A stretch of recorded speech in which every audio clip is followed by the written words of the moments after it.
नमस्कार, स्वागत है आप सभी का हमारे स्पेशल सीरीज करंट अफेयर्स की वीकली जो हमारी वीकली जो हमारी करंट अफेयर्स की सीरीज आती है उसमें।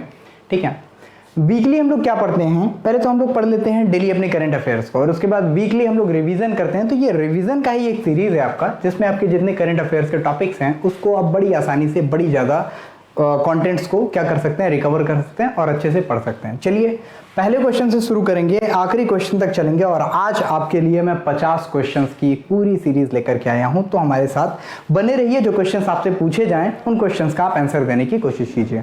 पहला क्वेश्चन आपके सामने है, हाल ही में स्टैचू ऑफ नॉलेज का अनावरण कहाँ किया गया? स्टैचू ऑफ नॉलेज, इसका अनावरण किया गया मुंबई में। 4 ऑप्शन आपके सामने, मुंबई, हैदराबाद, केवड़िया और पाली। और आंसर आप लोग देख लीजिए, मुंबई के महाराष्ट्र में अभी हाल ही में स्टैचू ऑफ नॉलेज जो कि 14 अप्रैल को जब भीमराव अंबेडकर जी की 131वीं एक तरीके से जयंती जो मनाई जा रही थी, इस दिन इसको क्या किया गया, अनवेल किया गया, यानी कि क्या बोल सकते हैं इसको, अनवील, यानी कि इसको क्या किया गया, हाँ ठीक है, इसका अनावरण किया गया। चलिए आगे स्टार्ट कर लेते हैं इसके बारे में थोड़ी सी। स्टैचू ऑफ नॉलेज है क्या? तो ये भीमराव अंबेडकर जी की प्रतिमा है। कितनी बड़ी प्रतिमा है? भीमराव अंबेडकर जी की 72 फीट प्रतिमा का अनावरण हाल ही में किया गया मुंबई में। ठीक है, मुंबई के लातूर में इसका अनावरण किया गया। दूसरी चीज, ये 13 अप्रैल की शाम को, यानी 14 अप्रैल भीमराव अंबेडकर की जयंती की पूर्व संध्या को इसका अनावरण किया गया। ये आप रिलेट करेंगे। चलिए और सारे ऑप्शंस को डील कर लें, जैसे हैदराबाद के, जब ये तेलंगाना के हैदराबाद में स्टैचू ऑफ, कौन सा स्टैचू ऑफ, मैंने बताया था आपको यहाँ पे, तेलंगाना के हैदराबाद में स्टैचू ऑफ इक्वालिटी का अनावरण किया गया था। स्टैचू ऑफ इक्वालिटी किसकी है? रामानुजाचार्य की प्रतिमा है, जो भारत की बैठी हुई सबसे बड़ी मूर्ति है। केवड़िया की बात की जाए तो गुजरात के केवड़िया में स्टैचू ऑफ यूनिटी का अनावरण किया गया था, जो विश्व की सबसे ऊंची प्रतिमा है, जो कि सरदार वल्लभ भाई की प्रतिमा है। पाली की बात की जाए तो राजस्थान के पाली में स्टैचू ऑफ पीस का अनावरण किया गया था। स्टैचू ऑफ पीस का अनावरण किया गया था, जो कि स्टैचू ऑफ पीस कहाँ पे है? राजस्थान में है। इसको आप रिलेट करेंगे, जो कि किसका है? जैनाचार्य विजय वल्लभ सुरीश्वर जी की प्रतिमा है। तो इन सारी चीजों को आप रिलेट करके याद करते रहेंगे। मुंबई को हम लोग डील कर चुके थे, नेक्स्ट क्वेश्चन की तरफ हम मूव कर रहे हैं। हाल ही में विश्व का पहला क्रिप्टो क्रेडिट कार्ड किसने लॉन्च किया? नेक्सो, मास्टर कार्ड, उपरोक्त दोनों या इनमें से कोई नहीं? और आंसर आपका हो जाएगा उपरोक्त दोनों, यानी कि नेक्सो ने मास्टर कार्ड्स के साथ डील करके एक अपनी नई करेंसी, एक अपनी नई टोकन, कौन सी? प्लास्टिक मनी भी इसको बोलते हैं, एक नई क्रेडिट कार्ड को जारी किया है, जिसे हम लोग नेक्सो मास्टर कार्ड के नाम से जानते हैं। और इन दोनों ने मिला करके क्या जारी किया है? हमारे क्रिप्टो करेंसी से रिलेटेड क्रेडिट कार्ड को।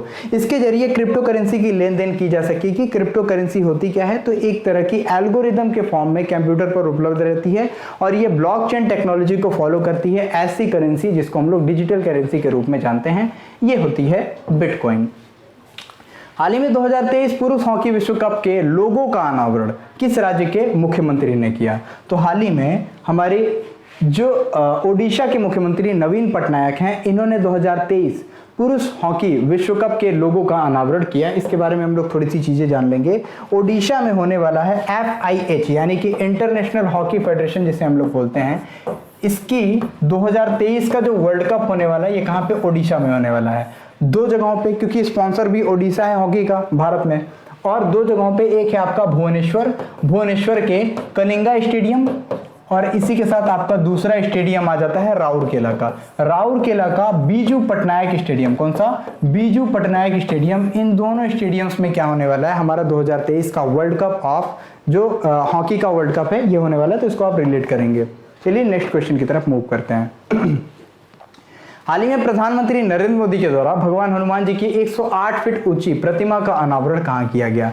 4 ऑप्शन आपके सामने, गुजरात, हिमाचल प्रदेश, तमिलनाडु, पश्चिम बंगाल या इनमें से कोई नहीं। हालांकि इनमें से कोई नहीं तो है नहीं, तो आंसर आपका कौन सा हो जाएगा? गुजरात। देखिए गुजरात में मोरबी एक जगह है। गुजरात में कौन सा जगह है? मोरबी। और गुजरात के मोरबी में अभी हाल ही में हनुमान जी की 108 फीट ऊंची प्रतिमा का अनावरण किया गया। ये 4 हनुमान जी की जो मूर्तियां बनने वाली हैं भारत के 4 पोर्शंस में, भारत के 4 कोनों में बनने वाली जो हनुमान जी की मूर्ति है उससे रिलेटेड है, उस प्रोजेक्ट से रिलेटेड है। ये हमारा भारत का मैप अगर आप समझ रहे हो तो ठीक है। इस भारत के मैप में आपको सबसे पहली जो मूर्ति मिलेगी हनुमान जी की वो मिलेगी आपको हिमाचल प्रदेश में, जो कि 2010 में उसको क्या किया गया था, अनावरण किया गया था। दूसरी गुजरात में बनाने को था, वो गुजरात में बन जाएगा। तीसरी तमिलनाडु के रामेश्वरम में बनेगी और चौथी कहां पे बन जाएगी, चौथी बनेगी पश्चिम बंगाल में। तो पश्चिम बंगाल, ये चारों जगहों पे जो 4 तरह की मतलब चारों कोनों पे हनुमान जी की सुरक्षा के रूप में जाना जाता है। तो हनुमान जी की जो मूर्ति बनेगी इसके बारे में आप रिलेट करके जानते रहेंगे। अभी हाल ही में कहां पे अनावरण हुआ, तो गुजरात के मोरबी में अनावरण हुआ, तो इसको आप रिलेट करेंगे। नेक्स्ट क्वेश्चन, हाल ही में मोस्कवा किस देश का प्रसिद्ध, ये देखिए चर्चा में रहा मोस्कवा किस देश का प्रसिद्ध युद्धपोत है, तो ये रूस का बहुत ही ज्यादा प्रसिद्ध युद्धपोत है, जिसको यूक्रेन की नेपच्यून नाम की मिसाइल ने अभी हाल ही में क्या किया, ध्वस्त कर दिया। और ध्वस्त करने की वजह से इसमें आग लगी और ये डूब करके समुद्र में डूब गया। कहां पे, काला सागर में ये डूब गया। हालांकि रशिया का ये आरोप है कि इनकी जहाज आग लगने की वजह से डूबी, न कि यूक्रेन के हमले से। और यूक्रेन का ये दावा है कि यूक्रेन ने अपनी नेपच्यून मिसाइल से इस पे अटैक किया, जिसकी वजह से मॉस्कोवा नाम का इनका जो बहुत ही बड़ा युद्धपोत, सबसे बड़ा युद्धपोत रशिया का जो है ये कि डूब गया। पहले बता दूं आपको, सेकेंड वर्ल्ड वॉर के बाद किसी बहुत बड़े वॉरशिप की डूबने की घटना है, ये पहली बार देखी गई किसी युद्ध में।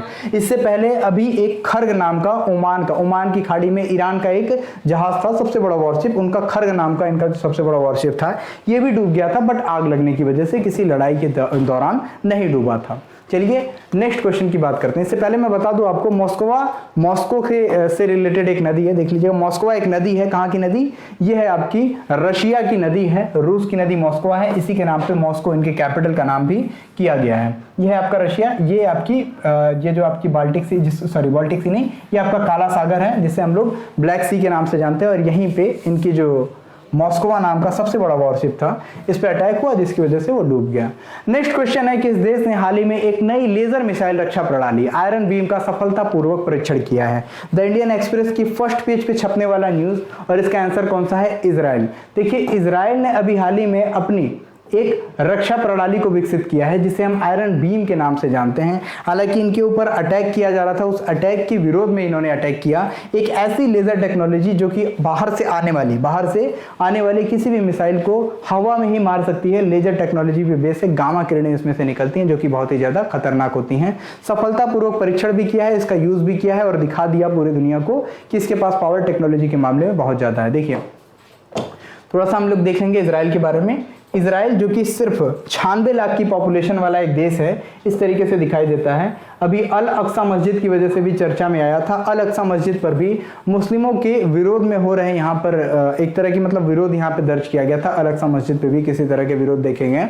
और इसी तरीके से स्वीडन में भी मुस्लिम विरोधी झड़प, और वहाँ पे भी मुस्लिमों के द्वारा क्या देखा गया था, हिंदू मुस्लिम का, जैसे इंडिया में चल रहा है कॉन्फ्लिक्ट, वैसे यहाँ पे यहूदी मुस्लिम का कॉन्फ्लिक्ट, और स्वीडन में भी क्रिश्चियंस और मुस्लिम के बीच में कॉन्फ्लिक्ट। यानी इंटरनेशनल लेवल पे कोई बहुत बड़ा गेम हो रहा है दो कम्युनिटीज को लड़ाने का।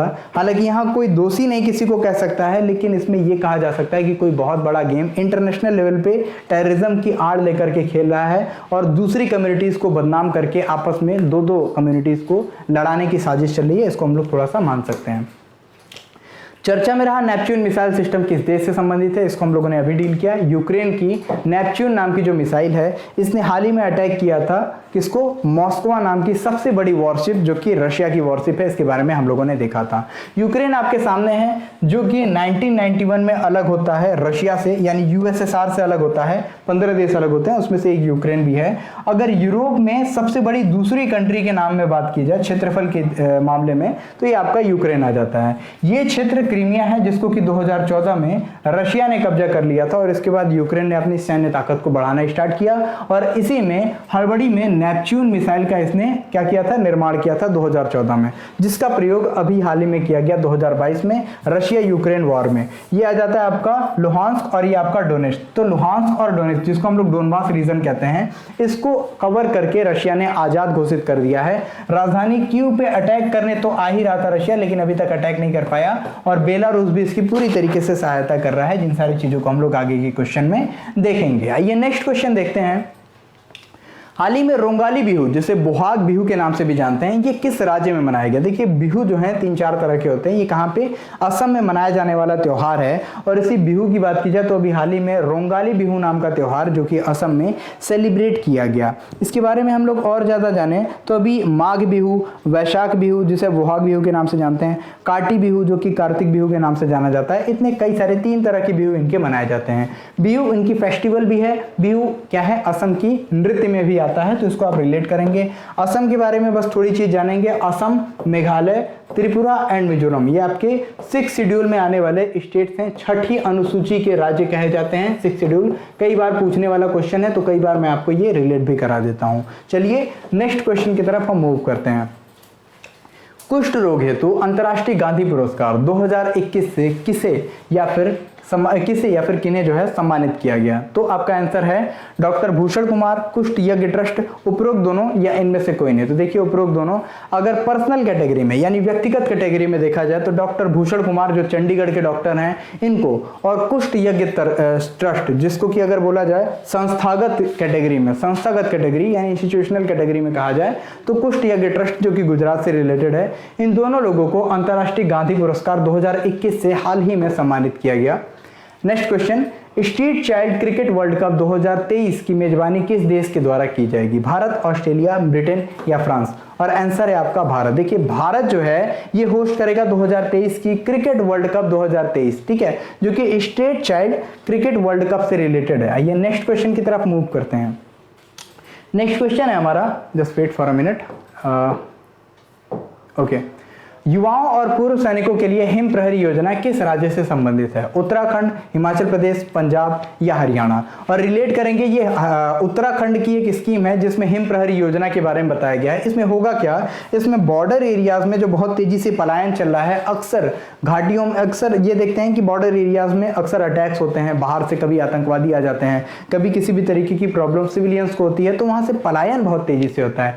ये लोग भागे ना, ये लोग जाए ना, इस वजह से युवाओं और जो रिटायर्ड फौजी हैं, रिटायर्ड आर्मी ऑफिसर्स हैं, इन लोगों को बसाने के लिए स्पेशल योजना हिम प्रहरी योजना के रूप में सामने लाया गया है। केंद्र सरकार की मंजूरी मिलनी बाकी है, इसके बाद यहां पर लोगों को बसाना चालू कर दिया जाएगा। तो इसको आप रिलेट कर सकते हैं।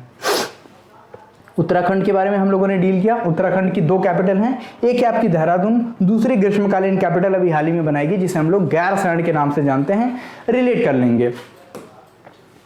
हाल ही में भारतीय दलहन और अनाज संघ IPGA के नए अध्यक्ष कौन बनाए गए? तो देखिए विमल कोठारी जो हैं ये Indian pulses and cereals association जिसे IPGA कहते हैं, भारतीय दलहन और अनाज संघ कहते हैं, इन्हें जित्तू भेड़ा की जगह पर अपॉइंट किया गया है। किसके? IPGA के नए अध्यक्ष के रूप में। तो इसको रिलेट करेंगे। हालांकि और सारे नामों की बात की जाए तो मनोज पांडे अभी हाल ही में इंडियन आर्मी के चीफ बनेंगे 30 अप्रैल के बाद, जबकि MM नरवणे को बना दिया जाएगा चीफ ऑफ डिफेंस स्टाफ की पोस्ट पे। इसके बाद विवेक गोगिया NCRB के अध्यक्ष बने हैं, डायरेक्टर जनरल अभी हाल ही में बने हैं, इसको भी आप रिलेट करेंगे। आइए नेक्स्ट क्वेश्चन को देखते हैं। हाल ही में स्वर्ण यानी गोल्ड यानी कि सोने के सबसे बड़े उपभोक्ता के रूप में कौन सा देश सामने आया है? 4 ऑप्शन आपके सामने हैं, चीन, भारत, वेनेजुएला या अमेरिका।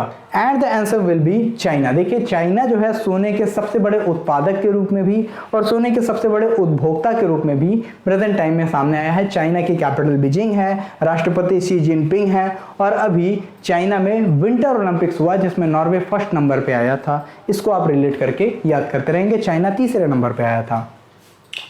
हाल ही में not just a night watchman ये पुस्तक किसने लॉन्च की? तो अभी not just a night watchman ये पुस्तक विनोद राय ने लॉन्च की। इसका नाम आप याद रखते रहेंगे, not just a night watchman. ये बहुत ही ज़्यादा पॉपुलर बुक है। BCCI में इन्होंने जितना भी वर्क किया उससे रिलेटेड है। ये पहले भारत के जो हैं मतलब जुडिशरी से रिलेटेड हैं, तो इनको भी आप पूर्व CAG भी रह चुके हैं, CAG यानी कि कंट्रोलर एंड ऑडिटर जनरल, इससे भी रिलेटेड है। 2017 में इन्होंने क्या किया, इनको रिटायर कर दिया गया था। तो ये सारी चीज़ों के बारे में इन्होंने अपनी एक्सपीरियंस के बारे में बताया, तो ये रिलेट करेंगे।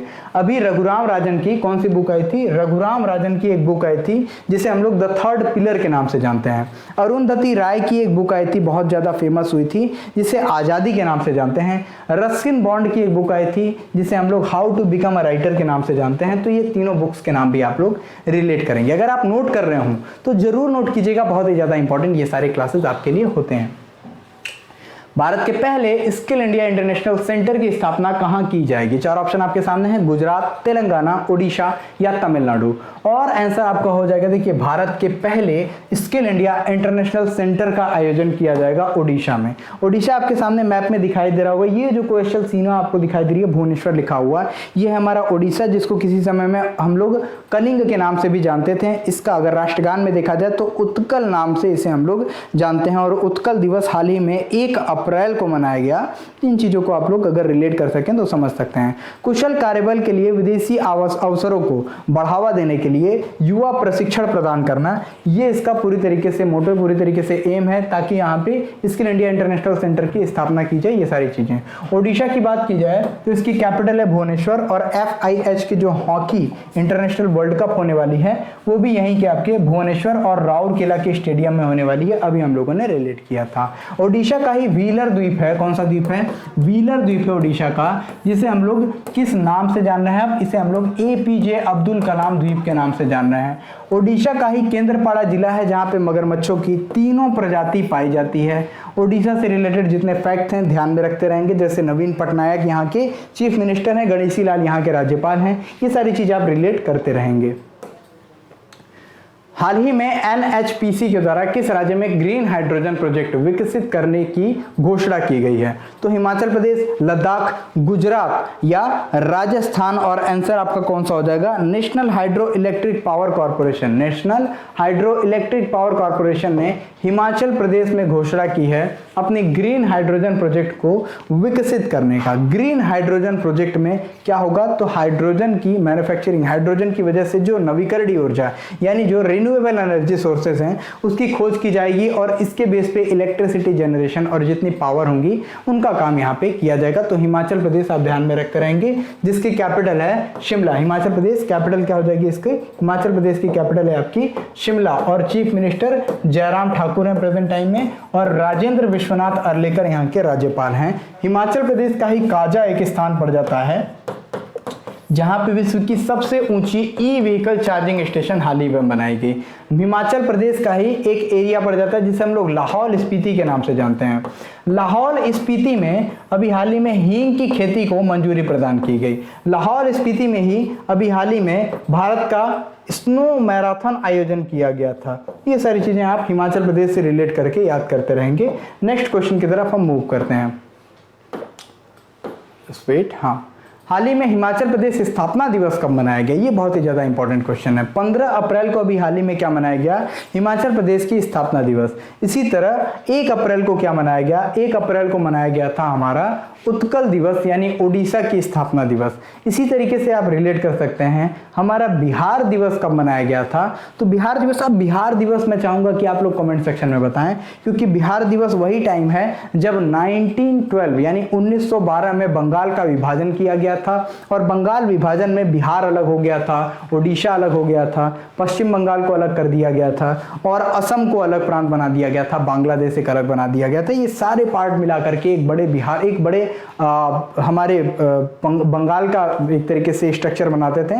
ये पूरे बंगाल का पार्ट हुआ करते थे। तो इन सारी चीजों को आप लोग ध्यान में रखेंगे। जो भी एक स्थापना दिवस होगा सबका होगा, तो रिलेट करके आप ध्यान में रखते रहेंगे। ये मैं आपसे क्वेश्चन पूछना चाहता हूं, ठीक है। नेक्स्ट क्वेश्चन की तरफ हम मूव करते हैं। ये आपने देख लिया होगा, हाल ही में देश के छात्रों को एक साथ 2 डिग्री करने की अनुमति किसने प्रदान की? 4 ऑप्शन है, शिक्षा विभाग, राष्ट्रपति, नीति आयोग या UGC ने। तो अभी हाल ही में UGC ने अलाउ कर लिया है, एक साथ 2 डिग्री करने की अनुमति प्रदान की गई है यूनिवर्सिटी ग्रांट कमीशन यानी UGC के द्वारा। तो इसके तहत क्या हो जाएगा? अब एक साथ 2 डिग्री कोई भी कर सकता है, एक विश्वविद्यालय या अलग अलग विश्वविद्यालय से। इसको ध्यान में रखते रहेंगे। शिक्षा विभाग, इसका पहले क्या नाम हुआ करता था? MHRD यानी मिनिस्ट्री ऑफ, एक तरीके से मिनिस्ट्री की बात की गई है यहाँ पे, human resources and development, ministry of human resources and development. इसी को चेंज करके शिक्षा विभाग का नाम दे दिया गया। राष्ट्रपति तो लास्ट मुहर लगाता है, कोई भी सुधार होती है तो उसमें। नीति आयोग योजना आयोग की जगह लाया गया, जिसे हम लोग national institution for transforming India के नाम से जानते हैं, जिसके बाद से 3 ईयर एक्शन एजेंडा की शुरुआत कर दी गई थी। UGC के बारे में आप लोगों ने जान लिया, जिसे हम लोग यूनिवर्सिटी ग्रांट कमीशन यानी कि विश्वविद्यालय अनुदान आयोग के नाम से जानते हैं। नेक्स्ट क्वेश्चन, किस मंत्रालय के द्वारा हाल ही में ई-दार पोर्टल लॉन्च किया गया? देखिए ई-दार पोर्टल अभी हाल ही में लॉन्च किया गया था, किसके द्वारा? ये लॉन्च किया गया हमारे सड़क एवं परिवहन मंत्रालय के द्वारा। ये ई-दार पोर्टल है क्या? तो ई-दार पोर्टल का फुल फॉर्म आपको यहीं पे दिखाई दिया जा रहा होगा, इलेक्ट्रॉनिक रूप में डिटेल्ड एक्सीडेंट रिपोर्ट, जिसे हम लोग ई-दार कहते हैं, डिटेल्ड एक्सीडेंट रिपोर्ट। ये क्यों किया गया? सड़क एवं परिवहन मंत्रालय के कहने पर ऐसा एक पोर्टल लॉन्च किया गया। बीमा कंपनियों की बहुत ज्यादा डिमांड थी कि हमें पूरी तरीके से डिजिटल डेटा नहीं प्राप्त हो पाता है, इस वजह से एक पोर्टल का निर्माण किया जाए। तो सड़क एवं परिवहन मंत्रालय ने एक नए पोर्टल का निर्माण किया ताकि एक्सीडेंट होने पर इनका डिटेल्ड एक्सीडेंट रिपोर्ट बना करके दी जा सके, ताकि इनको बीमा पाने में किसी तरह की दिक्कत का सामना न करना पड़े और जल्दी से जल्दी इनको बीमा की राशि मिल जाए। देखिए वेट, ओके, हाँ, हाल ही में भारत ने किस देश के साथ शिक्षा और कौशल विकास कार्य समूह स्थापित करने का निर्णय लिया है? तो अभी भारत ने किसके साथ?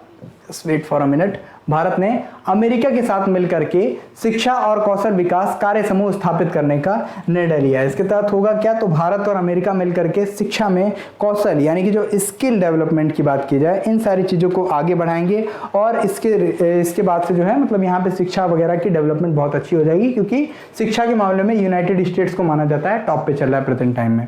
यूएसए को थोड़ा सा डिटेल में हम लोग डील कर लें तो यूएसए आपके सामने मैप में है, जिसकी कैपिटल की बात की जाए वॉशिंगटन डीसी, जिसके बारे में मैंने आपको बताया था। यहाँ पे कई सारे हेडक्वार्टर्स हैं। हेडक्वार्टर में इसमें इंटरनेशनल मॉनेटरी फंड का हेडक्वार्टर, वर्ल्ड बैंक का हेडक्वार्टर, नासा का हेडक्वार्टर यानी national aeronautics and space administration का हेडक्वार्टर। इसी के साथ आपका ऊपर आ जाता है न्यूयॉर्क में किसका? यूनाइटेड नेशन ऑर्गेनाइजेशन का हेडक्वार्टर, यूनिसेफ का हेडक्वार्टर। ये सारे हेडक्वार्टर्स को आप लोग याद करते रहेंगे। यहीं पे आ जाता है आपका लॉस एंजल्स, जहाँ पे 2028 का समर ओलंपिक होने वाला है। 2032 का समर ओलंपिक कहाँ पे होगा? तो 2032 का आपका समर ओलंपिक ब्रिस्बेन में होगा। ब्रिस्बेन कहाँ पे? ऑस्ट्रेलिया में। 2024 का समर ओलंपिक कहाँ पे होगा? ये होगा आपका पेरिस यानी कि फ्रांस में। 2020 का समर ओलंपिक कहाँ पे हुआ था? ये आपका टोक्यो में हुआ था। 2021 में एग्जीक्यूट किया गया था, जिसे हम लोग किस नाम से जानते हैं? इसे हम लोग समर ओलंपिक टोक्यो 2020 नाम से जानते हैं, ये ध्यान में रखेंगे। हाल ही में विश्व धरोहर दिवस कब मनाया गया? 4 ऑप्शन, 1 अप्रैल, 11 अप्रैल, 15 अप्रैल या 18 अप्रैल। आइए देखते हैं आंसर क्या है। आंसर है आपका, जस्ट वेट, बड़ी तेजी से ये चला जा रहा है। विश्व धरोहर दिवस 18 अप्रैल को भी हाल ही में मनाया गया। 18 अप्रैल को विश्व विरासत दिवस यानी वर्ल्ड हेरिटेज डे के रूप में मनाया गया, जिसकी थीम थी heritage and climate. Heritage and climate यानी कि विरासत के साथ पर्यावरण को भी ध्यान में रखा जाए। इसके साथ ही स्टार्ट किया गया 18 अप्रैल का दिन, जो कि विश्व की धरोहर स्तरीय को आगे जाकर के प्रमोट करता है। चलिए कुछ चीजें जान लेते हैं विश्व धरोहर के मामले में। तो हमारी विश्व धरोहर है क्या क्या? विश्व धरोहर के मामले में देखा जाए तो यहाँ पे यूनेस्को की 40 वर्ल्ड हेरिटेज साइट्स को शामिल किया गया। पहले 38 थी, 39वां आ गया इसी में रामप्पा टेम्पल, जिसे हम लोग काकतीय रुद्रेश्वर मंदिर कहते हैं, जो कि तेलंगाना के हैदराबाद में स्थित है। 40वां भी तुरंत ऐड कर लिया गया, जिसका नाम था हमारा धौलावीरा। कौन सा? धौलावीरा। धौल मतलब होता है सफेद और वीरा मतलब होता है कुआं। तो धौलावीरा जो कि गुजरात में है, इन दोनों को यूनेस्को की वर्ल्ड हेरिटेज साइट में शामिल किया गया। यूनेस्को ने क्रिएटिव सिटीज की लिस्ट में हाल ही में श्रीनगर को जोड़ा था, भारत के श्रीनगर को जोड़ा था। इसी के साथ भारत के जो दुर्गा पूजा है, पश्चिम बंगाल की जो दुर्गा पूजा है, कोलकाता में दुर्गा पूजा है, इसे वैश्विक विरासत के रूप में इसे भी एक टैग प्रदान किया। और इसी के साथ में जोमोसूप, जो हैती का जोमोसूप है, इसको भी क्या है, वैश्विक विरासत के रूप में एक दर्जा सौंपा है। तो इसको ध्यान में आप रख सकते हैं, ठीक है। नेक्स्ट क्वेश्चन है, हाल ही में माइग्रेशन ट्रैकिंग सिस्टम ऐप विकसित करने वाला पहला राज्य कौन सा बना है? तो माइग्रेशन का मतलब क्या होता है? एक स्थान से दूसरे स्थान पर जब मजदूर जो हैं स्थानांतरित होते हैं तो उसे हम लोग माइग्रेशन कहते हैं। और महाराष्ट्र की गवर्नमेंट ऐसी इकलौती गवर्नमेंट बन गई है, ऐसी पहली गवर्नमेंट बन गई है जिसने क्या किया है, ऐसा एक ऐप लॉन्च किया है जिसके तहत माइग्रेशन को ट्रैक किया जाएगा। इस सिस्टम का पता लगाया जाएगा कि माइग्रेशन में यानी किस सीजन में, किस जैसे मौसम के हिसाब से मजदूर एक जगह से दूसरी जगह चले जाते हैं तो उसको ट्रैक किया जाएगा, उन मजदूरों को ट्रैक किया जाएगा, उनके लिए सुविधाएं उस हिसाब से प्रदान की जाएंगी। तो इसके लिए महाराष्ट्र की गवर्नमेंट ये लेकर के आई है, तो ध्यान में रखेंगे। महाराष्ट्र की बात थोड़ी सी कर लूंगा, बहुत ज्यादा नहीं बताऊंगा। महाराष्ट्र की कैपिटल क्या है? मुंबई है। मुंबई को 7 टापुओं लोगों का नगर बोला जाता है। Security exchange and board of India, इसका हेडक्वार्टर आपका मुंबई में ही है। बात की जाए रिजर्व बैंक ऑफ इंडिया, इसका हेडक्वार्टर आपका मुंबई में ही है। स्टेट बैंक ऑफ इंडिया, इसका हेडक्वार्टर मुंबई में ही है। बॉम्बे स्टॉक एक्सचेंज, सबसे पुराना स्टॉक एक्सचेंज, एशिया का सबसे पुराना स्टॉक एक्सचेंज, यही मुंबई में ही है। नेशनल स्टॉक एक्सचेंज मुंबई में ही है। ये सब कुछ आप रिलेट करके याद करते चले जाएंगे, जो आपके लिए बहुत ही ज़्यादा इंपॉर्टेंट हो जाएगा। ये सारी चीज़ें मुंबई से रिलेटेड है। पहली गर्ल्स फुटबॉल एकेडमी यही मुंबई में ही स्थापित करने की बात की गई। यहीं के चीफ मिनिस्टर हैं उद्धव ठाकरे और राज्यपाल हैं भगत सिंह कोश्यारी। तो ये सारी चीज़ें आप रिलेट करके याद करेंगे। चलिए नेक्स्ट क्वेश्चन की तरफ चलते हैं। हाल ही में तंजानिया की पहली महिला राष्ट्रपति कौन बनी है? तो अभी सामिया सुलुहू ये बन गई है हमारी तंजानिया की पहली महिला राष्ट्रपति। देखिए सामिया सुलुहू को आप लोग देख लेंगे मैप में थोड़ा सा, इनके पिछले राष्ट्रपति की डेथ हो गई, जिसकी वजह से इन्होंने क्या है अभी हाल ही में पद ग्रहण किया। ओके, चलिए आगे और सारे नामों को हम लोग देख लेते हैं। और सारे नामों से पहले हम लोग तंजानिया को डील करते हैं, क्योंकि डिटेल में तो आप लोग इन सारे वीडियोस को देख ही चुके हैं। आज हम लोग सिर्फ इसको ब्रीफ रिवीजन कर रहे हैं। ओके, ये है आपका तंजानिया, जो कि केन्या के नीचे आता है। ये तंजानिया है, ध्यान से देखते रहेंगे। और इसी के ऊपर आपका केन्या आता है। केन्या का लामू पोर्ट, जो कि चाइना के बेल्ट रोड इनिशिएटिव से जुड़ा हुआ है, और बेल्ट रोड इनिशिएटिव के तहत यहाँ पे भी चाइना ने अपनी पहुंच जाहिर कर ली है। यह है आपका इथियोपिया, यहीं आ जाता है आपका इरिट्रिया, यहाँ आता है जिबूती, और ये आता है सोमालिया। इन चारों देशों को फिर से बता रहा हूँ, इथियोपिया, इरिट्रिया, जिबूती और सोमालिया, इन चारों देशों को हॉर्न ऑफ अफ्रीका की कंट्रीज कहते हैं। हॉर्न ऑफ अफ्रीका की कंट्रीज कहते हैं। ये अफ्रीका की हॉर्न है क्या कान? तो यही है अफ्रीका की कान, ध्यान में रखते रहेंगे। यही आपका साउथ अफ्रीका आ जाता है, और यही आपका ऊपर बोत्सवाना आ जाता है। दुनिया का सबसे बड़ा हीरा साउथ अफ्रीका में खोजा गया। दुनिया का दूसरा, तीसरा और चौथा सबसे बड़ा हीरा बोत्सवाना में खोजा गया। ये आप रिलेट करते रहेंगे। अभी हाल ही में आपने देखा होगा जो नया वेरिएंट आया था, जिसको हम लोग बोत्सवाना वेरिएंट के नाम से जानते हैं, ये कोरोना का नया वेरिएंट था, तो उसको भी आप रिलेट करेंगे, बोत्सवाना से रिलेटेड था। ओके, और सब चीज़ें हम नहीं रिलेट करेंगे। जैसे कि मिस्र ने अभी हाल ही में बिलियंस ऑफ टन गेहूं का आयात किया है भारत से, और इसके लिए मतलब एक डील की है। माली में सेना का शासन आ गया है। तो ये सारी चीज़ें हम लोग रिलेट करेंगे बाद में। नेक्स्ट है हाल ही में भारतीय विज्ञापन मानक परिषद, जिसे ASCI के नाम से जानते हैं, इसकी नई अध्यक्ष कौन बनी है? तो मनीषा कपूर को अभी हाल ही में बना दिया गया है भारतीय विज्ञापन मानक परिषद, यानी कि जनरल AT एडवाइजरी बना दिया गया है। किस चीज का? स्टैंडर्ड, किसका चीज? Advertising standard council of India, जिसे ASCI बोलते हैं, इसका इन्हें क्या बना दिया गया है? नया अध्यक्ष बना दिया गया। तो मनीषा कपूर का नाम आप ध्यान में रखते रहेंगे। आइए कुछ और नामों को हम लोग यहाँ पे डील कर लेते हैं। जैसे कि किरण मजूमदार शॉ का नाम आपने ध्यान में रखा होगा। ऑर्डर ऑफ ऑस्ट्रेलिया से सम्मानित होने वाली भारत की चौथी नागरिक बन गई हैं। सोमा मंडल का आपने नाम सुना होगा। Steel authority of India limited यानी सेल की पहली महिला अध्यक्ष बनी हैं। माधवी पुरी बुच बहुत ज्यादा ट्रेंडिंग में है। इन्हें बताया जाए तो security exchange and board of India, security and exchange board of India SEBI की पहली महिला अध्यक्ष माधवी पुरी बुच ही बनाई गई हैं। ये नाम आप ध्यान में रखते रहेंगे। बहुत सारे क्विज आप लोग सॉल्व करते होंगे, क्विज़ में ये सारे क्वेश्चंस अक्सर पूछे जाते हैं। किस देश ने हाल ही में भारत से कृषि आयात को निलंबित कर दिया है? तो अभी हाल ही में इंडोनेशिया ने भारत से कृषि आयात को निलंबित कर दिया है सिक्योरिटी रीजन से। यहाँ पे इंडोनेशिया ने ये कहा है कि यहाँ पे आपने जो सिक्योरिटी के लिए कुछ सारे जो मानक बनाए हैं, उस मानकों पे ये पूरी तरीके से खरा नहीं उतर रहा है। इस वजह से भारत के साथ जो डील थी, उस डील को इन्होंने क्या कर दिया, इंडोनेशिया में कैंसिल कर दिया है। तो इसको आप रिलेट करके याद करेंगे। चलिए और सारी चीज़ें इनके बारे में जान लेते हैं। जैसे इंडोनेशिया की ही बात की जाए तो इंडोनेशिया आपके सामने है। इंडोनेशिया की कैपिटल क्या है? जकार्ता है। लेकिन जकार्ता जो इनकी कैपिटल है, जकार्ता, देख रहे हैं आप लोग यहाँ पे पानी जो है बहुत तेजी से आ रहा है। तो पानी बहुत तेजी से भर न जाए, मतलब धीरे धीरे ये जो है डूबता हुआ शहर दिखाई दे रहा है। और यहाँ पे पॉपुलेशन भी बहुत ज़्यादा है। इस वजह से इन्होंने अपनी एक नई कैपिटल की घोषणा की है, जिसे हम लोग नुसंतारा के नाम से जानते हैं। तो नुसंतारा नाम की इनकी नई कैपिटल की घोषणा की। यहाँ कहीं आसपास में पड़ता है, तो इसको आप लोग ध्यान में रखते रहेंगे, जो आपके लिए इंपॉर्टेंट है। तो इनकी नई कैपिटल का नाम भी आप लोग ध्यान में रख लेंगे। ऑस्ट्रेलिया के साथ भारत ने फ्री ट्रेड एग्रीमेंट साइन किया। अफगानिस्तान में मिलियंस ऑफ टन अभी हाल ही में गेहूं भेजा गया। किस रास्ते? अटारी वाघा बॉर्डर के रास्ते। मिस्र की बात की जाए तो मिस्र ने भी बहुत सारे गेहूं के आयात के लिए मंजूरी दी है भारत को। तो भारत से आयात करने के लिए बहुत सारे देश अभी भी परेशान है। तो ये सारी रिलेट करके आप याद करेंगे। हाल ही में पूर्वोत्तर का सबसे ऊंचा राष्ट्रीय ध्वज कहाँ फहराया जाएगा? तो ये पूर्वोत्तर का सबसे ऊंचा ध्वज है विष्णुपुर मणिपुर में। पूर्वोत्तर का सबसे ऊंचे ध्वज की बात की गई है और ये मणिपुर में क्या किया जाएगा? लहराया जाएगा, फहराया जाएगा। इसकी हाइट क्या होगी? तो 165 फीट होगी इसकी हाइट। इसको आप रिलेट करके देखते रहेंगे। मणिपुर हम लोग मैप में भी देख लेंगे, उससे पहले हम लोग देख लेते हैं कि ये सबसे बड़ी हाइट का जो पूर्वोत्तर में है, यानी 165 फीट की जो मतलब हाइट वाली सबसे ऊंची है। इससे ज़्यादा ऊंची भी कोई झंडे हैं या नहीं? तो देखिए बेलगावी जो कर्नाटक का है, बेलगांव भी इसको बोलते हैं, कर्नाटक के बेलगावी में 361 फीट ऊंची दुनिया की सबसे ज्यादा हाइट पर स्थित भारतीय ध्वज बेलगावी कर्नाटक में है। अटारी बॉर्डर की बात की जाए तो सबसे ज्यादा ऊंचाई पर यही था, 360 फीट की ऊंचाई पर था।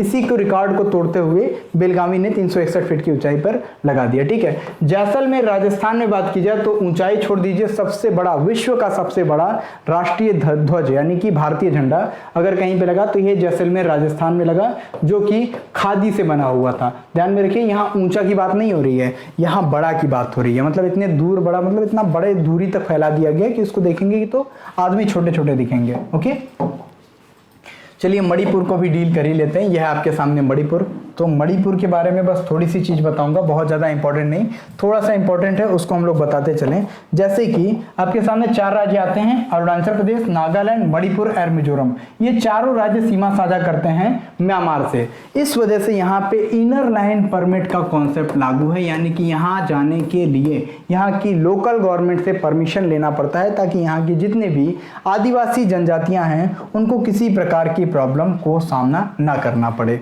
आगे और सारी चीजें तो हम लोग बता ही चुके हैं, मणिपुर को हम लोगों ने डील कर लिया है। किस देश ने हाल ही में जोंगजिंग 6D उपग्रह को सफलतापूर्वक लॉन्च किया? आपके सामने 4 ऑप्शंस हैं और 4 ऑप्शंस में कौन कौन से देखिए, भारत, चीन, अमेरिका या रूस। तो जोंगजिंग 6D नाम की जो इनकी अभी हाल ही में उपग्रह को लॉन्च किया गया, ये चाइना ने लॉन्च किया है और चाइना की एक सैटेलाइट है। इसके बारे में हम लोग जोड़ना जानना शुरू कर लेते हैं। जैसे चाइना ने अभी हाल ही में अपना एक मिशन लॉन्च किया था, जिसे हम लोग तियानवेन-1 मिशन के नाम से जानते हैं, तियानवेन-1 मिशन के नाम से जानते हैं। और इसी मिशन के तहत इन्होंने झुरोंग नाम का एक रोवर लॉन्च किया था, झुरोंग नाम का एक रोवर लॉन्च किया था। वांग यापिंग की बात की जाए तो स्पेस वॉक करने वाली प्रथम चाइनीज महिला वांग यापिंग बनी है। चाइना की ही बात की जाए तो इन्होंने अपना एक आर्टिफिशियल सन लॉन्च किया, जिसे एक्सपेरिमेंटल एडवांस सुपर कंडक्टिंग टोकामेक यानी ईस्ट के नाम से जानते हैं। इनका सबसे बड़ा रेडियो टेलीस्कोप, जो दुनिया का सबसे बड़ा रेडियो टेलीस्कोप है, इसे फास्ट के नाम से जानते हैं, 500 metre aperture spherical telescope. China ने ही अभी हाल ही में अपने मतलब चाइना की बात की जाए तो प्रेजेंट टाइम में ई कचरे के मामले में सबसे ज़्यादा टॉप नंबर पे है। प्लास्टिक कचरे में अमेरिका टॉप पे है। फॉरेक्स के मामले में फर्स्ट नंबर पे जो देश है, फॉरेक्स के मामले यानी फॉरेन रिजर्व के मामले में भी फर्स्ट नंबर पे जो राज्य है, ये आपका चाइना में ही पड़ता है। और चाइना की बात की जाए तो पैरा ओलंपिक जो अभी हाल ही में हुआ था, टोक्यो पैरा ओलंपिक, इसमें भी चाइना फर्स्ट नंबर पे था। टोक्यो ओलंपिक पे चाइना दूसरे नंबर पे था, पहले नंबर पे अमेरिका था। और अभी बीजिंग विंटर ओलंपिक जो हुआ था, इसमें चाइना तीसरे नंबर पे था, फर्स्ट नंबर पे आपका नॉर्वे आ गया था। ओके,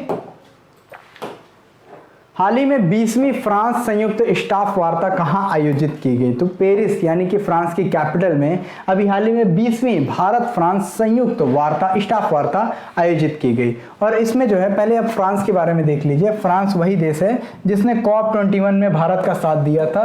किस चीज की स्थापना करने में? ISA की स्थापना करने में। ISA क्या होता है? इंटरनेशनल सोलर अलायंस, जिसके बारे में आप देख सकते हैं। ISA की बात यहाँ पे की गई थी कि जो भी कर्क और मकर रेखा के बीच की रेखा देखिए देश हैं, यानी tropic of cancer and tropic of capricorn के बीच की जितने भी देश हैं, यहाँ वर्ष भर क्या पड़ते हैं? धूप पड़ता है। तो धूप की वजह से यहाँ सोलर एनर्जी को बहुत अच्छे से यूटिलाइज किया जा सकता है। यूटिलाइज करने के लिए एक स्पेशल कमिटी बना दी गई, एक स्पेशल संगठन बना दिया गया, जिसे IMF नहीं था, ये ISA था, इंटरनेशनल सोलर अलायंस के नाम से जानते हैं। ISA की ही बात हम लोग करते हैं तो इसका हेडक्वार्टर है गुरुग्राम हरियाणा में। गुरुग्राम हरियाणा में ये इकलौता ऐसा इंटरनेशनल इंटरनेशनल संगठन है जिसका हेडक्वार्टर भारत में कहीं पे स्थापित किया गया, जो कि चंडीगढ़ के गुरुग्राम में है। रिलेट करेंगे। आइए कुछ और चीजें इससे रिलेट करके याद कर लें। तो इससे रिलेटेड बहुत ज्यादा इंपॉर्टेंट ये हो जाता है कि इसमें सिर्फ ट्रॉपिक ऑफ कैंसर और ट्रॉपिक ऑफ कैप्रिकॉर्न के बीच के देशों को शामिल किया जाता था, लेकिन अभी एक अमेंडमेंट के द्वारा बोला गया कि इसके अलावा भी देश शामिल हो सकते हैं। तो यो ही ये अमेंडमेंट किया गया। 101वां सदस्य देश बना इसमें यूएसए यानी कि यूनाइटेड स्टेट्स ऑफ अमेरिका, और 102वां सदस्य भी अभी हाल ही में इसमें बना जिसे हम लोग कैरेबियाई देश के रूप में जानते हैं, एंटीगुआ बाराबुडा। कौन सा? एंटीगुआ बाराबुडा। एंटीगुआ बाराबुडा दो द्वीप हैं और इन्हीं दोनों को मिला करके एक देश बनता है। तो एंटीगुआ बाराबुडा को आप ध्यान में रख सकते हैं, इंपॉर्टेंट है। फ्रांस के बारे में आप लोग जानती हैं, पेरिस इसकी राजधानी है, सीन नदी के किनारे बसी हुई है। एंड पेरिस के बारे में बताएं हम लोग तो 2024 का आपका समर ओलंपिक जो होने वाला है ये भी आपके पेरिस में ही होने वाला है। ये नेक्स्ट क्वेश्चन की तरफ हम मूव करते हैं।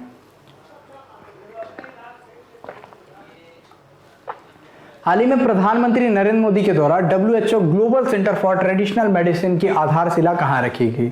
4 ऑप्शन, जामनगर, वाराणसी, अमेठी या अहमदाबाद। और आंसर आपका हो जाएगा जामनगर। देखिए, नरेंद्र मोदी के द्वारा भारत का पहला और एकमात्र global centre for traditional medicine यानी पारंपरिक दवाओं के लिए एक केंद्र स्थापित किया गया है जामनगर, गुजरात के जामनगर में। ये आप देख सकते हैं जामनगर की लोकेशन है। और इसके साथ हम लोग गुजरात को डील कर लेते हैं। जैसे गुजरात के ही अभी मोरबी में 108 फीट ऊंची हनुमान जी की प्रतिमा का अनावरण किया गया।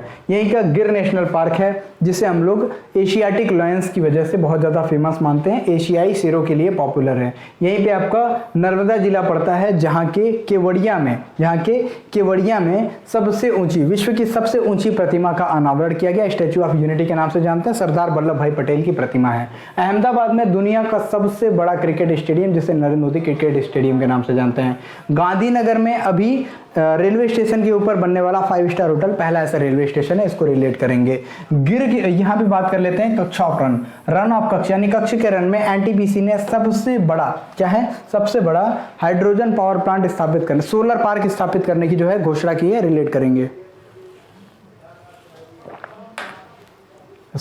हाँ, मैन्युफैक्चरिंग के मामले में फर्स्ट नंबर पे जो राज्य आया है, मैन्युफैक्चरिंग के मामले में फर्स्ट नंबर पे जो राज्य आया है, किसको छोड़ के? महाराष्ट्र को पीछे छोड़ करके, ये हमारा गुजरात ही है।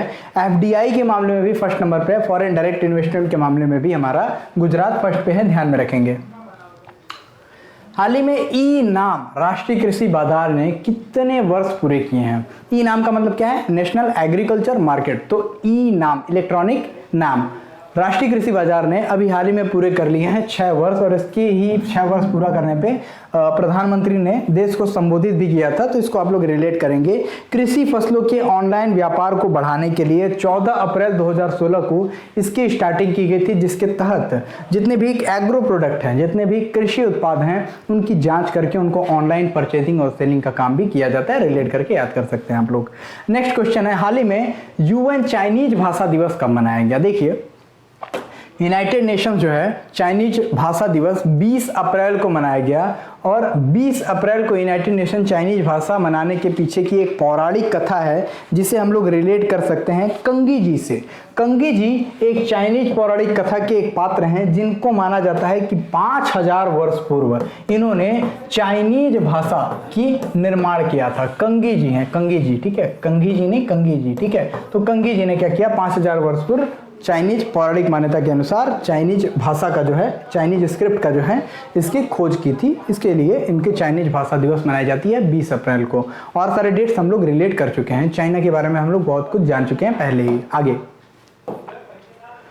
किस वैश्विक टेक कंपनी ने आईफोन यूजर्स के लिए स्विच टू एंड्रॉइड ऐप को लॉन्च किया है? गूगल, ट्विटर, इंस्टाग्राम या माइक्रोसॉफ्ट? तो देखिए, गूगल ने अभी हाल ही में एक ऐप लॉन्च किया है, स्विच टू एंड्रॉइड ऐप। इसके तहत होगा क्या? इसके तहत आईफोन से किसी भी एंड्रॉइड फ़ोन में कुछ भी डेटा को शेयर किया जा सकता है। पहले शेयर नहीं हो पाता था, उसके लिए शेयरिंग के लिए एक ऐप लागू किया है गूगल ने। गूगल के बात की जाए तो इनके चीफ एग्जीक्यूटिव ऑफिसर सीईओ हैं सुंदर पिचाई, जो भारतीय मूल के हैं। इसके साथ ट्विटर के चीफ एग्जीक्यूटिव ऑफिसर यानी सीईओ पराग अग्रवाल भारतीय मूल के हैं। इंस्टाग्राम, जिसको कि अभी किसने खरीद लिया? मेटा कौन? फेसबुक ने इंस्टाग्राम और किसे खरीद लिया? इंस्टाग्राम और व्हाट्सएप दोनों को परचेज कर लिया, सीईओ मार्क जुकरबर्ग। माइक्रोसॉफ्ट की बात की जाए तो इनके सीईओ प्रेजेंट टाइम में सत्या नडेला हैं, जो कि बिल गेट्स की कंपनी है। रिलेट करके याद करते चले जाएंगे। आगे, बीआरओ यानी बॉर्डर रोड ऑर्गेनाइजेशन के द्वारा हाल ही में लद्दाख को किस राज्य से जोड़ने वाले विश्व की सबसे ऊंची सुरंग का निर्माण किया जाएगा? तो शिंकुला दर्रे लद्दाख से रिलेट करते हुए इसको हिमाचल प्रदेश से जोड़ने की सबसे ऊंची सुरंग के निर्माण का कार्य प्रारंभ कर दिया गया है, जो कि विश्व की सबसे ऊंची सुरंग होगी। ये आप याद कर लेंगे। बहुत ज़्यादा इंपॉर्टेंट चीज़ों को नोट जरूर कर लीजिएगा। नोट करना आपके लिए बहुत ज़रूरी हो जाता है। ये सारी चीज़ें बहुत इंपॉर्टेंट है। आगे हम लोग कुछ और डील करें, जैसे हिमाचल प्रदेश के बारे में तो हम लोग डील कर ही चुके हैं। बात है सबसे ऊंची की, तो सबसे ऊंची हिमाचल प्रदेश में काजा नाम की एक स्थान है, जहां पे सबसे ऊंचा ई व्हीकल चार्जिंग स्टेशन है। हरियाणा में भारत का सबसे ऊंचा स्मॉग टावर अभी हाल ही में स्थापित किया गया। बात करें उत्तर प्रदेश का सबसे ऊंचा, तो ये नोएडा में है। पंजाब में तो अभी बहुत ज़्यादा कुछ ऊंचा आया नहीं, और सारी चीज़ें आप लोग रिलेट करेंगे जो आपके लिए इंपॉर्टेंट है। जैसे कि सबसे ऊंची रेलवे ब्रिज का निर्माण किया गया था श्रीनगर में चिनाब नदी के ऊपर, ये आप रिलेट करेंगे। और सबसे ऊंचे झंडे का नाम मैंने बताया आपको, जो कि बेलगांव कर्नाटक में है 361 फीट की ऊंचाई पर। ये सारी चीजें आप रिलेट करते चले जाएंगे। सबसे ऊंची प्रतिमा गुजरात नर्मदा जिले के केवड़िया क्षेत्र में पड़ता है, पंचमूली झील के पास, जिसे विश्व का सबसे ऊंचा प्रतिमा का दर्जा दिया गया है। स्टैचू ऑफ यूनिटी के नाम से जानते हैं। अगला क्वेश्चन, भारत के पहले पोर्टेबल सोलर रूफटॉप सिस्टम का अनावरण कहां पे किया गया? तो इसका अनावरण अभी हाल ही में गुजरात में किया गया। गुजरात के गांधीनगर में इसका अनावरण किया गया। ऐसा रूफटॉप सिस्टम है, पोर्टेबल है, कहीं पे भी लगा करके आप इस पे नीचे बैठ सकते हैं, पार्टी कर सकते हैं, जो चाहे वो कर सकते हैं। तो पोर्टेबल रूफटॉप का अनावरण अभी हाल ही में किया गया। इसके बारे में बहुत सारे आर्टिकल्स भी आप लोगों ने देखे होंगे, पब्लिश हुए थे। गांधीनगर जो कि कैपिटल है गुजरात की, और गुजरात के बारे में हम लोग सारी चीजें पहले ही डील कर चुके हैं, तो गुजरात के बारे में बहुत ज्यादा कुछ बचा नहीं है। जामनगर की बात मैंने अभी आपको बताया था, इससे पहले ही जामनगर को आप लोग रिलेट कर लेंगे, ठीक है। मोरबी की बात तो 108 फीट ऊंची हनुमान जी की प्रतिमा। केवड़िया की बात तो सबसे ऊंची स्टैचू ऑफ यूनिटी कहां पे लगाई गई? यहीं केवड़िया में ही लगाई गई। तो ये सारी चीजें आपको लगभग याद है, कुछ बताने की जरूरत नहीं है। WHO की global centre for traditional medicine, इसको जामनगर में स्थापित किया गया था। इसको तो हम लोगों ने अभी पिछले क्वेश्चन में देखा ही था। नेक्स्ट क्वेश्चन पे आते हैं। भारत और किस देश ने हाल ही में क्वांटम कंप्यूटिंग पर एक वर्चुअल नेटवर्क सेंटर स्थापित करने का निर्णय लिया है? तो भारत और फिनलैंड ने अभी घोषणा की है क्वांटम कंप्यूटिंग पर आधारित एक ग्लोबल सेंटर को स्थापित करेंगे। इसके तहत होगा क्या? तो आपस में टेक्नोलॉजी की जो डिपेंडेंसी है आपस में और ज्यादा बढ़ेगी। क्वांटम कंप्यूटिंग बहुत ज्यादा एक एडवांस वर्जन हो जाता है कंप्यूटरिंग के सिस्टम्स की, और यही हमारा फ्यूचर भी है। इसको हम लोग आगे और ज्यादा डिटेल में समझेंगे। IT से और कोई क्वेश्चन आएंगे तो फिर। चलिए नेक्स्ट क्वेश्चन की तरफ हम मूव करते हैं। हाँ, एक और चीज आपको बता दूं, ये जो आप देख रहे हैं हमारे फिनलैंड को, तो फिनलैंड कहाँ पे पड़ता है? फिनलैंड के खिलाफ भी अभी रशिया ने एक धमकी दी है कि अगर ये भी नाटो में शामिल होना चाहते हैं, हालांकि फिनलैंड ने कोशिश की नाटो में शामिल होने की, तो इनको रशिया की धमकी अभी हाल ही में मिल चुकी है। तो रिलेट करेंगे। तो फिनलैंड हो गया, Sweden, Norway, Denmark and Iceland, ये पांचों जो कंट्रीज हैं ये मिला करके क्या हो जाती हैं? स्कैंडिनेवियन कंट्रीज बन जाती हैं। तो ये रिलेट करके आप याद करते रहेंगे। देखिए डेनमार्क यहाँ पे भी है, और डेनमार्क यहाँ पे आपके अमेरिका के पास एक ग्रीनलैंड पड़ जाता है, सबसे बड़ा द्वीप, दुनिया का सबसे बड़ा द्वीप। आपसे क्वेश्चन पूछता है ग्रीनलैंड किस देश का पार्ट है, यानी किस देश की यहाँ पे हुकूमत चलती है? तो यहाँ पे ग्रीनलैंड जो इधर आइसलैंड के इधर पड़ जाता है आपका, ग्रीनलैंड जो कि डेनमार्क का एक तरीके से पार्ट है, पॉलिटिकली डेनमार्क से रिलेटेड है, जियोग्राफिकली देखेंगे तो ये नॉर्थ अमेरिका का पार्ट है। तो रिलेट करके याद करेंगे। हाल ही में उष्णकटिबंधीय तूफान मेगी ने किस देश में बड़े पैमाने पर विध्वंस किया है? फिलीपींस, म्यांमार, पाकिस्तान या सऊदी अरब? और अभी फिलीपींस के उष्णकटिबंधीय तूफान मेगी ने बड़े पैमाने पर यहाँ पे विध्वंस किया है, जिसे हम लोग यहाँ पे देख सकते हैं। मैप में फिलीपींस आपको दिखाई दे रहा है। फिलीपींस के ही थिटू द्वीप पे अभी चाइना ने कब्जा किया हुआ था, जिसकी वजह से फिलीपींस और चाइना के बीच में विवाद थोड़ा बढ़ गया था। भारत ने इनको ब्रह्मोस मिसाइल सेल की है। पहली ब्रह्मोस की पहली खेप जो है फिलीपींस ही गई थी, और फिलीपींस की मतलब भारत के ऐसे स्टैंड पर फिलीपींस जो कि चाइना का दुश्मन था, फिर भी चाइना ने इसको बड़े मात्रा में, ह्यूज मात्रा में क्या दिया? फिलीपींस को बहुत सारे मात्रा में अपने वेपन्स को सप्लाई किए हैं। तो ये सब कुछ आप लोग पॉलिटिक्स देख सकते हैं जो बहुत ज्यादा इंपॉर्टेंट रोल प्ले करते हैं। आगे देखते हैं हम लोग फिलीपींस के मामले। फिलीपींस की कैपिटल मनीला है, जो ADB यानी कि एशियन डेवलपमेंट बैंक की क्या बोलते हैं हेडक्वार्टर है। इसको आप रिलेट करके याद कर सकते हैं। एंड और सारे तूफानों की बात हम लोगों ने यहाँ पे रिलेट किया था, जैसे कि और सारे तूफान में कौन कौन से तूफान थे। अभी आपने ताउते तूफान का नाम सुना होगा, कौन सा, ताउते तूफान। ताउते तूफान का नामकरण म्यांमार ने किया था, बे ऑफ बंगाल में ये तूफान आया था। गुलाब तूफान एक आया था, गुलाब तूफान का नामकरण पाकिस्तान ने किया था, ये भी आपके ये आपके जो बंगाल की खाड़ी में आया था, यहीं आया था। और एक और तूफान जिसे हम लोग जवाद तूफान के नाम से जानते हैं, सऊदी अरब ने इसका नामकरण किया था, ये भी बे ऑफ बंगाल में आया था। लेकिन एक और तूफान है जो कि बे ऑफ बंगाल में ना आकर के अरब सागर में आया था, जिसे हम लोग शाहीन तूफान के नाम से जानते हैं, और ये अरब सागर में आया हुआ तूफान है। इसका नामकरण कतर ने किया था, ये याद करते रहेंगे आप लोग। कतर की कैपिटल क्या है, कमेंट सेक्शन में छाप दीजिए, देखना चाहूंगा कितनी आपने जियोग्राफिकली चीजों को अपने अंदर याद करके रखा हुआ है। नेक्स्ट क्वेश्चन है, इंपॉर्टेंट है। हाल ही में यूक्रेन ने किस देश के लिए आतंकवाद प्रायोजक राज्य की टैग की मांग की है। आतंकवाद प्रायोजक यानी कि टेररिस्ट स्पॉन्सर, टेररिज्म को स्पॉन्सर करते हैं, ऐसे राज्य की टैग की मांग की है। तो अभी यूक्रेन ने रशिया के लिए आतंकवाद प्रायोजक राज्य के टैग की मांग की है। अभी हाल ही में अमेरिका से ये डिमांड की गई है, जो बाइडेन से डिमांड की गई है। वोलोदिमीर जेलेंस्की जो कि प्रेसिडेंट हैं यूक्रेन के, इन्होंने मांग की है अमेरिका से कि इसको एक टेररिज्म के स्पॉन्सर देश के रूप में इनको टैग दिया जाए। अभी सीरिया को, ईरान को, उत्तरी कोरिया को और मतलब क्यूबा की भी बात की जाए तो इन सारे कंट्रीज को ऐसा टैग दिया जा चुका है, किसके द्वारा, अमेरिका के द्वारा। हालांकि अमेरिका किसी को भी टैग दे बहुत ज़्यादा इंपॉर्टेंट तो होता नहीं है, लेकिन फिर भी इंटरनेशनल लेवल पे बहुत ज़्यादा बड़ा इंपैक्ट पड़ता है जब अमेरिका किसी भी देश के ऊपर सैंक्शन लगाता है। तो ये आप ध्यान में रख सकते हैं।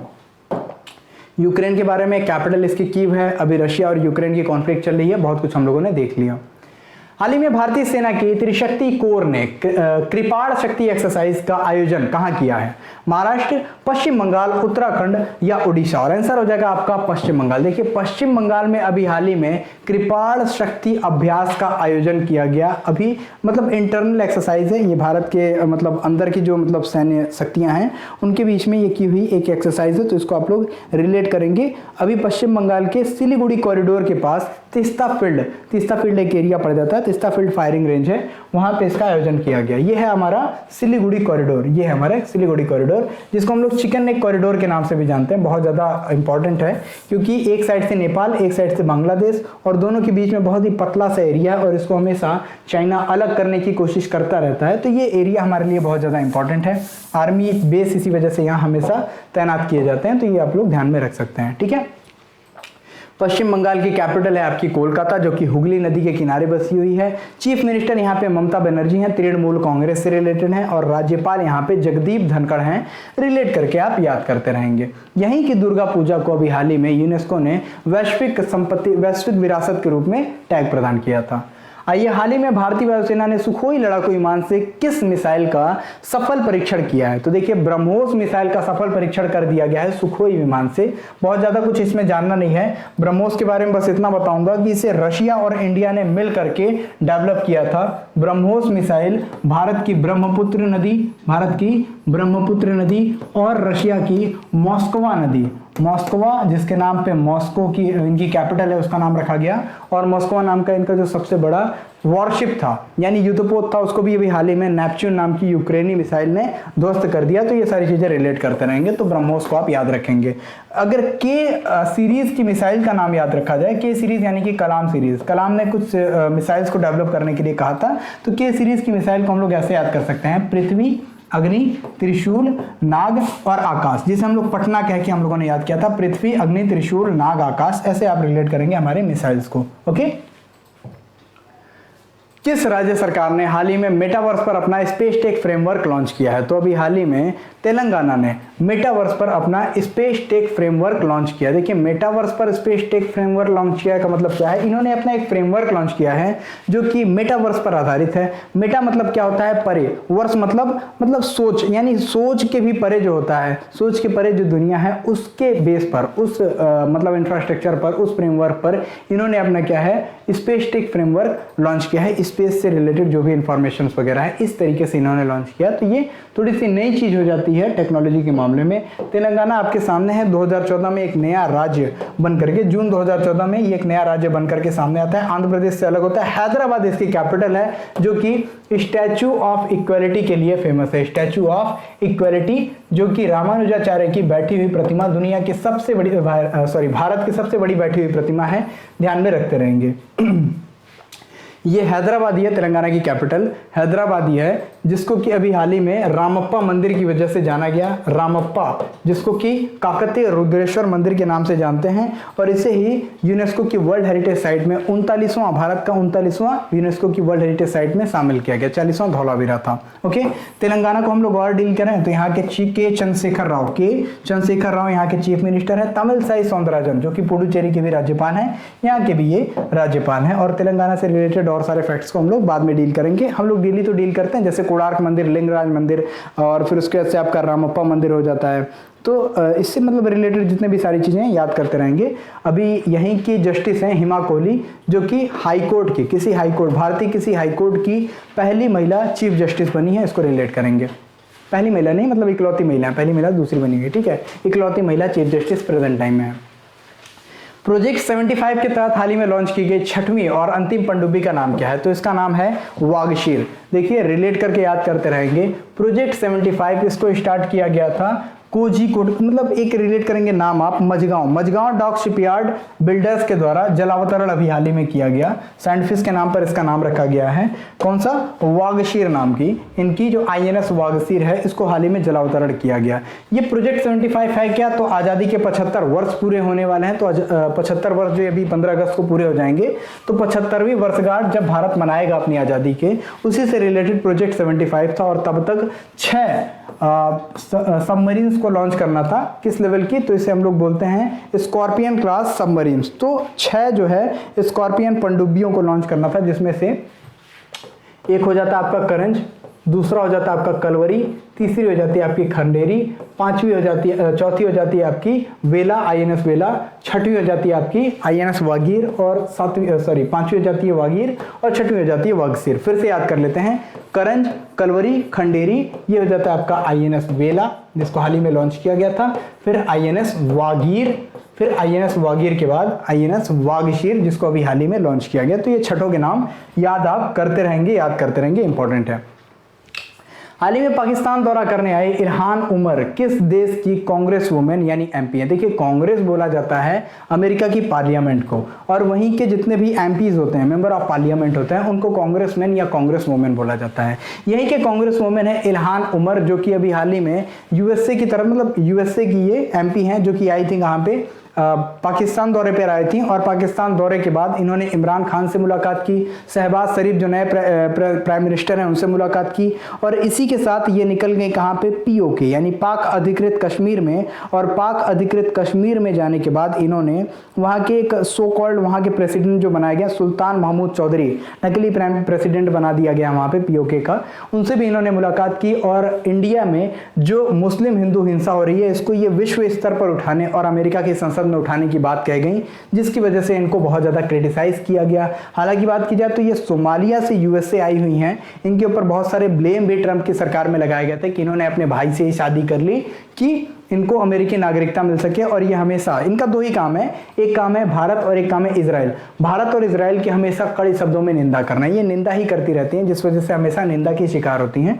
तो क्रिटिसाइज करने के मामले में इनको आप लोग देख सकते हैं। हालांकि USA की गवर्नमेंट के द्वारा इनके जो विदेश मंत्री हैं, इन्होंने अभी हाल ही में क्लियर किया कि भारत ने जब इनकी निंदा की USA की, तो उन्होंने क्लियर किया, किसने? USA की एक तरीके से पार्लियामेंट ने क्लियर किया कि इनसे हमारा कोई लेना देना इस तरीके से नहीं है, क्योंकि ये USA की तरफ से नहीं गई थी, इन्होंने अपना एक व्यक्तिगत दौरा किया था। तो व्यक्तिगत दौरा था इनका, जो भी स्टेटमेंट था व्यक्तिगत था। अमेरिका की तरफ से ऐसी कोई स्टेटमेंट नहीं जारी की गई है।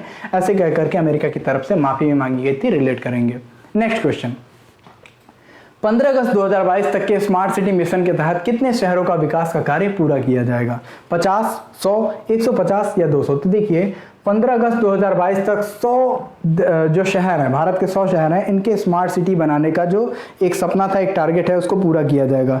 25 जून 2015 को एक टारगेट रखा गया था कि 5 साल के अंदर में, कौन सा, 5 साल के अंदर में क्या करना है, 5 साल के अंदर में 100 शहरों को, भारत के 100 शहरों को क्या बनाना था, स्मार्ट सिटी बनाना था। लेकिन 2020 में जब ये टारगेट पूरा करने का टाइम हुआ तो देखा गया मात्र 12% काम पूरा हुआ है। इस वजह से इसको एक्सटेंड करके 2022 आज़ादी का अमृत महोत्सव जब पूरी तरीके से कंप्लीट होगा, 75वीं वर्षगांठ जब भारत मनाएगा, तब तक के लिए कह दिया गया है कि 100 स्मार्ट सिटीज़ का कार्य पूरा कर दिया जाए। बात करें स्मार्ट सिटीज़ के मामले में, तो स्मार्ट सिटीज़ के मामले में सबसे ज़्यादा डेवलपमेंट झारखंड में देखा जा रहा है। स्मार्ट सिटीज़ इंडेक्स जारी की गई थी 2021 की, जिसमें इंदौर है, इंदौर कहाँ का, इंदौर आपका मध्य प्रदेश का, और एक सूरत, गुजरात का सूरत, ये टॉप पे चलना है। पहली बार राज्यों की कैटेगरी भी इसमें शामिल की गई, जिसमें उत्तर प्रदेश को फर्स्ट नंबर पे रखा गया। ये सब कुछ आप रिलेट करके याद कर सकते हैं। आइए नेक्स्ट क्वेश्चन की तरफ मूव करते हैं। 15 अगस्त 2022 तक के स्मार्ट सिटी में, just wait for a minute, ये आ गया। हाल ही में राष्ट्रीय सिविल सेवा दिवस कब मनाया गया, तो राष्ट्रीय सिविल सेवा दिवस आपका 21 अप्रैल को मनाया गया, क्योंकि इसी दिन वल्लभ भाई पटेल ने इनको संबोधित करते हुए राष्ट्र के नाम समर्पित किया था 21 अप्रैल 1947 को। तो ये civil services days, national civil services day याद रखते रहेंगे। सरदार वल्लभ भाई पटेल की बात की जाए तो आपसे पूछे भारत के पहले गृह मंत्री कौन थे, सरदार वल्लभ भाई पटेल। भारत के पहले उप प्रधानमंत्री कौन थे, तो ये भी सरदार वल्लभ भाई पटेल ही थे, जिनकी स्टैचू ऑफ यूनिटी बनाई गई है, सबसे बड़ी प्रतिमा दुनिया की, केवड़िया में।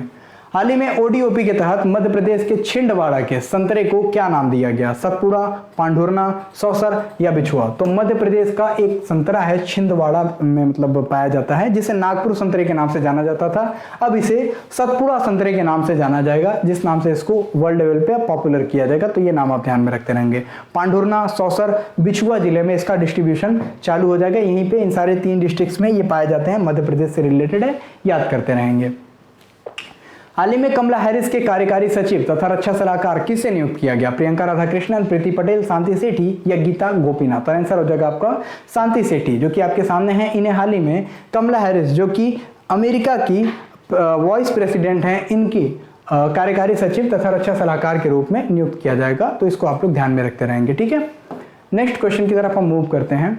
हाल ही में विंबलडन के द्वारा किस या किन देशों के खिलाड़ियों पर 2022 के एडिशन में हिस्सा लेने पर प्रतिबंध लगा दिया गया, तो रूस और बेलारूस, इन दोनों देशों के जितने खिलाड़ी हैं, इनको हिस्सा लेने पर प्रतिबंध लगा दिया गया है विंबलडन ओपन पर। विंबलडन क्या है, टेनिस से रिलेटेड ओपन है, टूर्नामेंट है, इसको ध्यान में रखेंगे। ग्रैंड स्लैम है, तो 4 ग्रैंड स्लैम में से जैसे एक आपका कौन सा हो जाता है, एक आपका यूएस ओपन हो जाता है, एक आपका फ्रेंच ओपन हो जाता है, एक ऑस्ट्रेलिया ओपन होता है, और एक होता है आपका Wimbledon open. Wimbledon open grass court पे खेला जाता है, सबसे पुराना आपका क्या है, ग्रैंड स्लैम है, और इस पे अभी हाल ही में हिस्सा लेने से प्रतिबंध लगा दिया गया है रूस और बेलारूस को, जिसको आप मैप में देख सकते हैं, क्योंकि दोनों का देखा जाता है, रूस बेलारूस एक दूसरे का सहयोग तो कर ही रहे हैं, और यूक्रेन के ऊपर दोनों देशों ने हमला भी कर दिया। हालांकि रशिया ने अटैक किया है, बेलारूस भी सहयोग कर रहा है, इस वजह से बेलारूस के ऊपर भी ऐसी मतलब जो रोक है उसको लगाया गया है। अभी बात की जाए पाकिस्तान को, और मतलब फीफा के द्वारा अभी रोक लगाया गया था पाकिस्तान और एक और जो दूसरा आपका देश आ जाता है, तो उन दोनों देशों के ऊपर, जैसे कि अभी हम लोग बात करें पाकिस्तान और चाड, तो FIFA जिसे फीफा कहते हैं, फुटबॉल से रिलेटेड है, तो पाकिस्तान और चाड के ऊपर भी ऐसे ही बैन लगाया गया था फीफा के द्वारा। और अभी इंटरनेशनल ओलंपिक कमेटी, जिसे IOC के नाम से जानते हैं, इन्होंने भी अभी हाल ही में बैन किया था किसको, एक देश है जिसे नॉर्थ कोरिया के नाम से जानते हैं, शी जिनपिंग की, ठीक। तो नॉर्थ कोरिया को भी अभी हाल ही में बैन किया गया था, किसके द्वारा, इंटरनेशनल ओलंपिक कमेटी के द्वारा। नेक्स्ट क्वेश्चन की तरफ मूव करते हैं। हाल ही में एल रूट सर्वर प्राप्त करने वाला भारत का पहला राज्य कौन सा बना है, तो राजस्थान बन गया है भारत का पहला राज्य जिसने एल रूट सर्वर प्राप्त कर लिया है। इसका मतलब किसी भी तरह का मौसम हो, किसी भी तरह की खराबी हो, इनकी कनेक्टिविटी किसी तरह से दिक्कत में नहीं आएगी। एल रूट का मतलब होता है डेटा का संग्रह करने के लिए स्पेशल मैकेनिज्म, ये आप ध्यान में रखते रहेंगे। राजस्थान, जिसके बारे में आप देख सकते हैं, जयपुर इसकी कैपिटल है, गुलाबी नगरी के नाम से जानी जाती है। जयपुर में भारत का सबसे ऊंचा मेडिकल टावर बनाने की घोषणा की गई। यही राजस्थान जो है सबसे बड़ा क्षेत्रफल के मामले में हमारा राज्य पड़ता है, सबसे छोटा राज्य गोवा है, ठीक है। राजस्थान के पाली में स्टैचू ऑफ पीस का अनावरण किया गया था। ये सारी चीजें हम लोग रिलेट कर चुके हैं। एनर्जी कंजर्वेशन के मामले में, यानी ऊर्जा संरक्षण के मामले में राजस्थान फर्स्ट नंबर पे आता है, ओके। हाल ही में सीनियर एशियाई कुश्ती चैंपियनशिप कहां प्रारंभ की गई? मंगोलिया, ऑस्ट्रेलिया, फ्रांस या चीन? तो अभी मंगोलिया में हाल ही में सीनियर एशियाई कुश्ती चैंपियनशिप प्रारंभ की गई। मंगोलिया एक ऐसी देश है, और सारी चीज़ें तो मैं आपको कल ही बता चुका हूँ, इसको आप कल के मतलब क्लास में देखेंगे आपको पता चल जाएगा। मंगोलिया एक ऐसा देश है जिसको बफर स्टेट के रूप में जानते हैं, रशिया और चाइना के बीच में पड़ता है, और यहाँ पे आबादी बहुत कम है लेकिन क्षेत्रफल बहुत ज़्यादा है, और क्षेत्रफल घनत्व जो है बहुत ज़्यादा एरिया मतलब यहाँ पे कवर करता है। तो ऐसा देश है जहाँ पे छोटे छोटे लोग मतलब एक एक लोगों के पास भी बहुत ज़्यादा प्रति व्यक्ति घनत्व के मामले में बहुत ज़्यादा बेहतरीन स्थिति रखता है, तो ये आप ध्यान में रखेंगे। भारत का पहला शुद्ध हरित हाइड्रोजन संयंत्र किस राज्य में प्रारंभ किया गया? तो अभी हाल ही में असम में भारत का पहला प्योर ग्रीन हाइड्रोजन प्लांट को स्थापित किया गया। कहां पे? असम में ही स्थापित किया गया। तो इसको रिलेट करेंगे आप लोग, बहुत ज्यादा इंपॉर्टेंट है। असम के बारे में हम लोग रिलेट कर लेते हैं। जैसे असम की कैपिटल क्या है? जस्ट वेट, असम की कैपिटल क्या है? तो असम की कैपिटल आपकी हो जाती है दिसपुर। असम के चीफ मिनिस्टर कौन है? तो हेमंता बिस्वा शर्मा है असम के चीफ मिनिस्टर, जिसको कि इंटरनेशनल बैडमिंटन फेडरेशन के सदस्य के रूप में भी चुना गया, और भारत के जो बैडमिंटन फेडरेशन है, भारत का जो बैडमिंटन संगठन है, उसके भी अध्यक्ष के रूप में प्रेजेंट टाइम में बने हुए हेमंता बिस्वा शर्मा। राज्यपाल इनके हैं जगदीश मुखी, जिनको कि नागालैंड का भी अतिरिक्त प्रभार हाल ही में सौंपा गया है। असम की ही बात की जाए तो असम की एक मनोहरी गोल्ड टी है जो दुनिया की सबसे ज्यादा महंगे चायों में से एक हो गई, और भारत की सबसे महंगी चाय के रूप में बिकी है। सौरभ टी इंडस्ट्री ने इसे खरीदा है 99,999 रुपीज पर केजी के रूप में। तो ये आपके लिए इंपॉर्टेंट हो जाता है, बहुत सारे क्विजेस में आपने इसे सॉल्व भी किया होगा। असम के ही थे एक असमिया कवि, जिन्हें हम लोग किस नाम से जानते हैं? जिसे हम लोग जानते हैं 56वां ज्ञानपीठ पुरस्कार। 56वां ज्ञानपीठ पुरस्कार अभी हाल ही में दिया गया किसे? नीलमणि फूकन जूनियर को। किसे? नीलमणि फूकन जूनियर को। और इसी के साथ 57वां जो हमारा ज्ञानपीठ पुरस्कार था ये दिया गया। देखिए नीलमणि फूकन जूनी क्या है? ये हमारे असमिया कवि हैं। और 57वां ज्ञानपीठ पुरस्कार किसे दिया गया? ये कोंकणी उपन्यासकार थे दामोदर मौजो। दामोदर मौजो इनको प्रदान किया गया। तो ये रिलेट करके आप चीजों को याद कर सकते हैं, बहुत ज्यादा इंपॉर्टेंट और बहुत ज्यादा इजी चीजें। आज के लिए इतना ही रखते हैं। जितनी इंपॉर्टेंट चीजें थी उन सारी चीजों को हम लोगों ने डील कर लिया। आपकी पढ़ाई बेहतर चल रही होगी इसकी हमें उम्मीद है, और जितनी तैयारियां कर रहे हैं उसी तरीके से हम भी आपकी तैयारियों को बेहतर से भी ज़्यादा बेहतर बना रहे हैं। इसलिए आप हमारी सीरीज़ जो हमारी बीपीएससी की सीरीज़ हैं उसमें ज़रूर पार्टिसिपेट करें, बेहतर से बेहतर रिजल्ट ले आएँ, और आंसर करें हमारे कॉमेंट सेक्शन में कि आपने कितना स्कोर किया। हमारे जितने भी टेस्ट वगैरह जो भी चीज़ें, जब भी कहीं पर भी कोई भी एग्ज़ाम दीजिए अपनी सफलता को हमसे ज़रूर शेयर कीजिए। बहुत बहुत धन्यवाद। जय हिंद, भारत माता की जय।